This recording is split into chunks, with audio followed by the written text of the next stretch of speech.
Sobat Marginal, kita masih membahas tentang maraknya tawuran dan kenakalan remaja di Kota Luksemawai. Fenomena ini muncul sejak selama setahun terakhir. Polres Luksemawai menangani begitu banyak kasus tentang tawuran, bahkan menggunakan senjata tajam. Kita akan mendengarkan pendapat Walid Zarkashi. Beliau ini Ketua Tastafi Kota Luksemawai, sekaligus juga Kepala Pusat Studi Kajian Islam di Universitas Malikul Saleh. Ya, kalau kita lihat di segi sudut pandang agama, itulah ilmu. Mereka tidak mempunyai ilmu tentang masalah akhlak, etika, dan moral. Maka ini yang terjadi. Nah, kenapa mereka tidak menuntut ilmu? Itulah kita melihat daripada pengawasan orang tua tersebut. Tidak open kepada menuntut ilmu anak-anaknya. Karena Rasulullah SAW juga pernah bersabda ya tentang masalah utlubul ilma minal mahdi ilal lahad, ilmu dari anak sampai ke lahad. Bahkan Rasulullah juga mengatakan yang bahwa ilmu ini kita tuntunkan kepada anak kita itu dari ayunan. Dari ayunan kita sudah mengajarkan anak kita itu etika, moral, dan adab kepada mereka.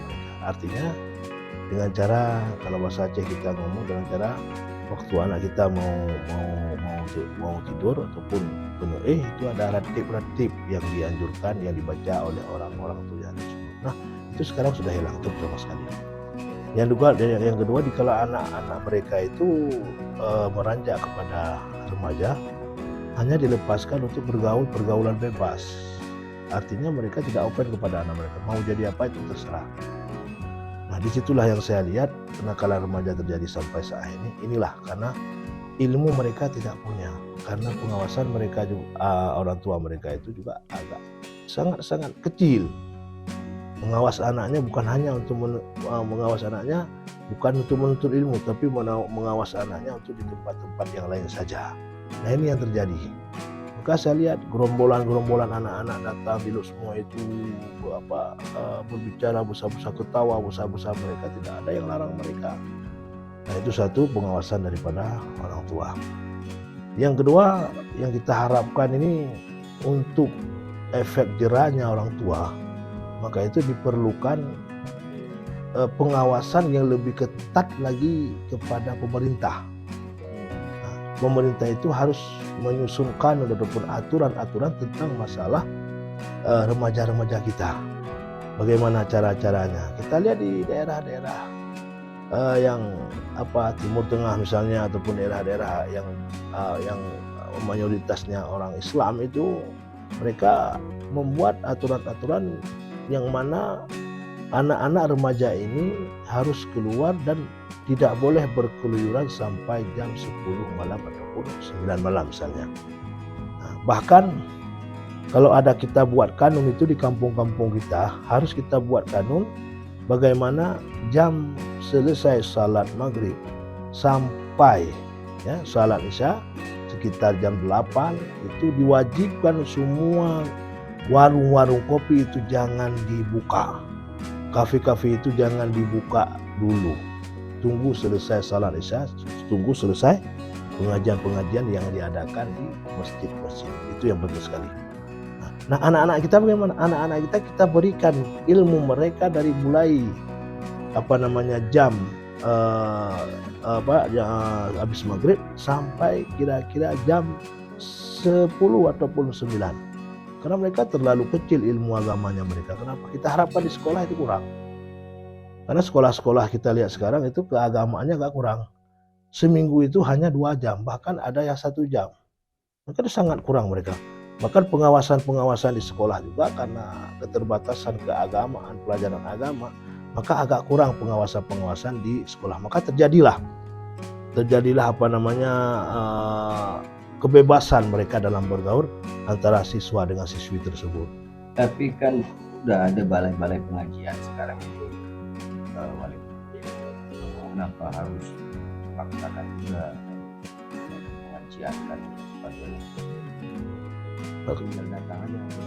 Nah, ini yang saya katakan tadi, pengawasan orang tua. Seperti saya juga salah satu guru ngaji di Kota Luksemawai. saya mengajarkan anak-anak. Nah, dikala anak-anak itu tidak datang, tidak ada pengawasan dari orang tua. Menyo jamun dah pegah, dia jaga katanya dari jabu sampai wabu jaga katanya yang pada bung. Nah, jabu dari itu sekarang itu tidak ada lagi.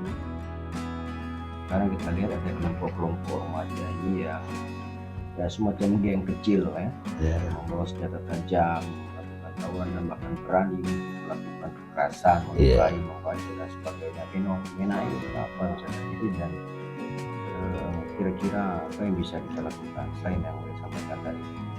Maka saya lihat itulah dunia sudah canggih, maka akhlaknya pun sudah canggih. Artinya anak-anak muda sekarang juga yang yang remaja-remaja yang masih kecil mau 15 tahun sudah main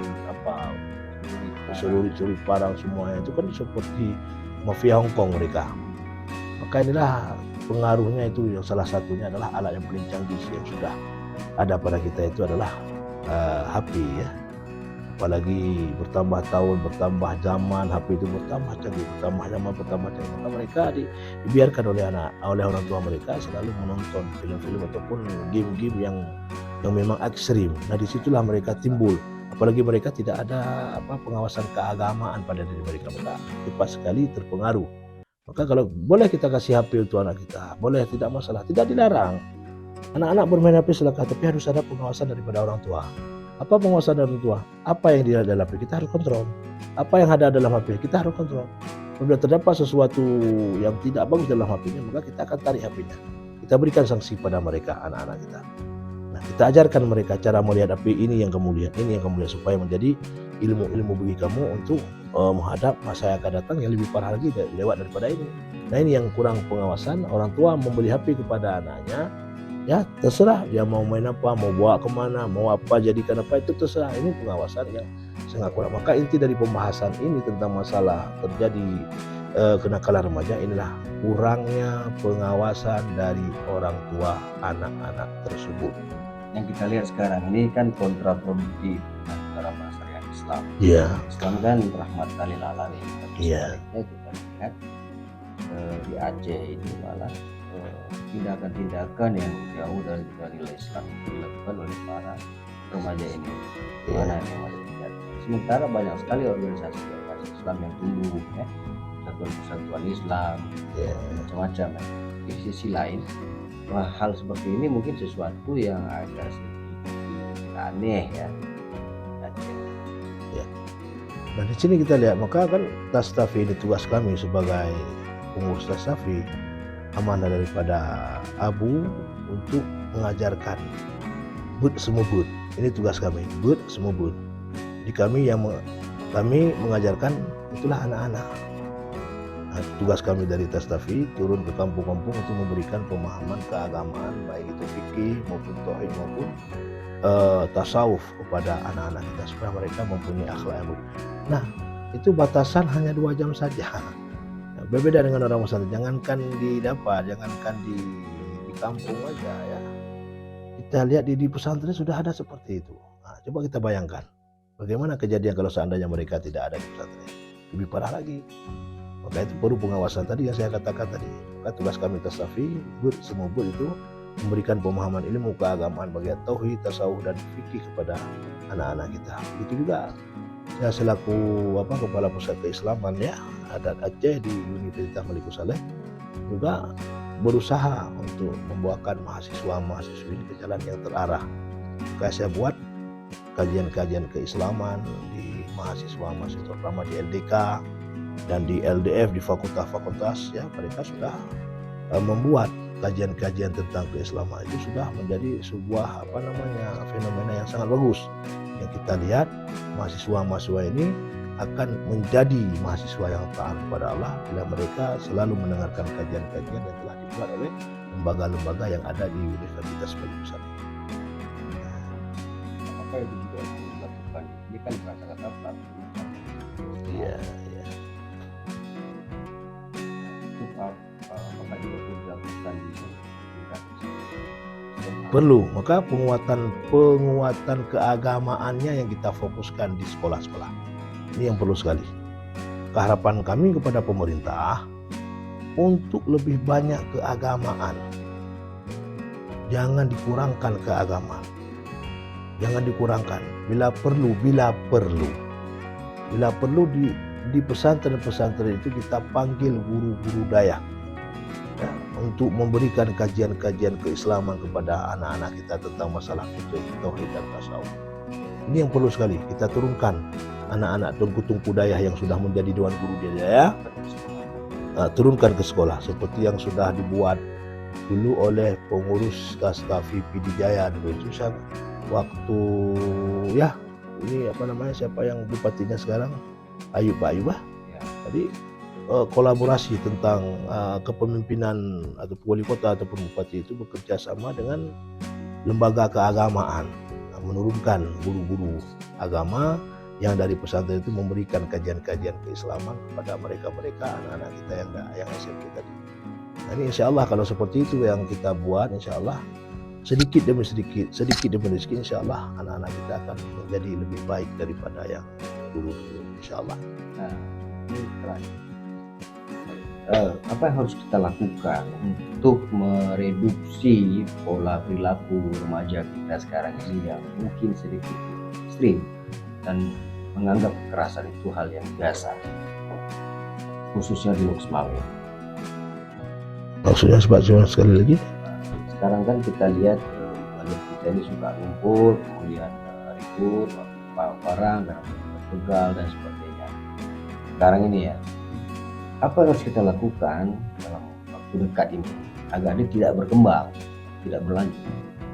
Ya, salah satunya yang sudah saya katakan tadi, kalau di Loksmawe itu harus ada peran. Oke, orang tua sudah kita katakan lemah misalnya kan, kurang pengawasan. Nah, bangunlah pemerintah memanggil MPU, ulama-ulama, yang memanggil pimpinan-pimpinan daerah bagaimana kita mencari solusi supaya mereka tidak terjerumus seperti kegiatan seperti ini.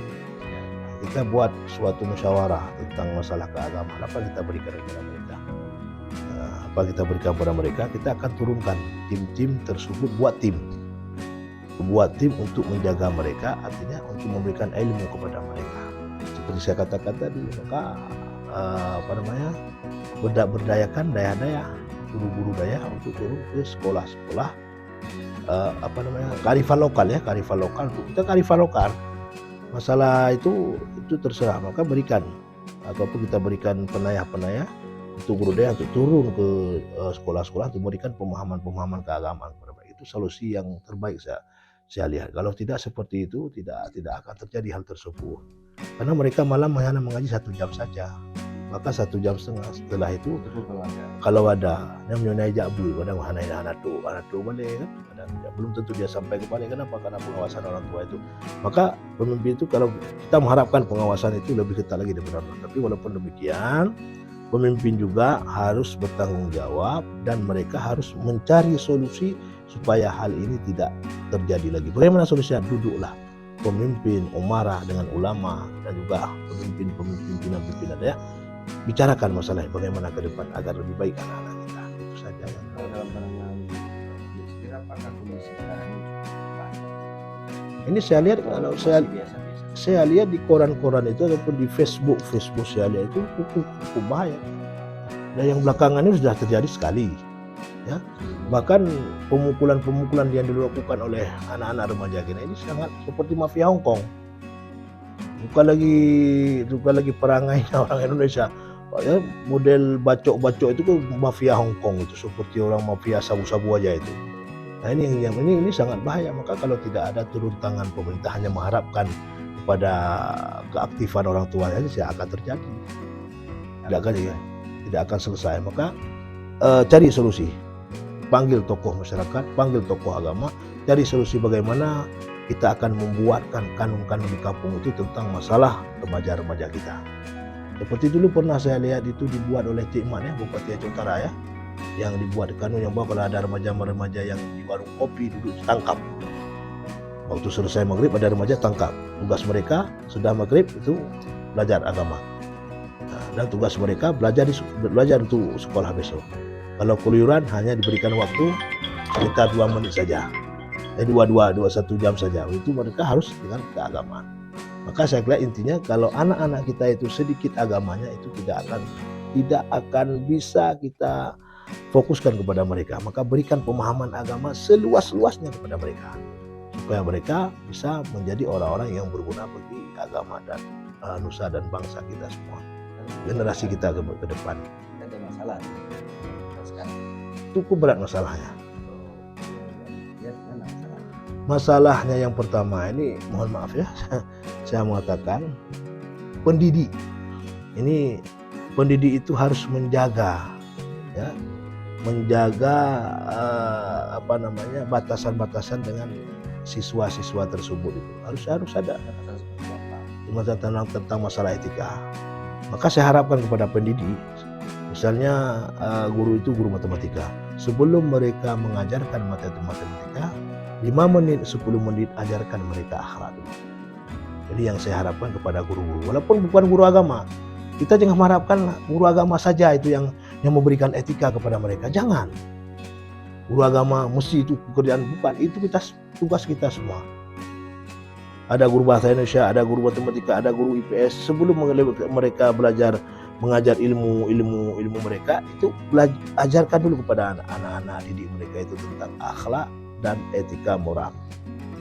Ajarkan kepada mereka 5 menit 10 menit saja. Insya Allah kalau kolaborasi ataupun persatuan dan kesatuan telah terjadi dalam guru-guru di sekolah ini, insya Allah anak-anak kita akan bagus. Maka kita lihat, maka ada ada di Jakarta itu seorang ulama juga mengatakan benteng terakhir yang paling kuat adalah pesantren.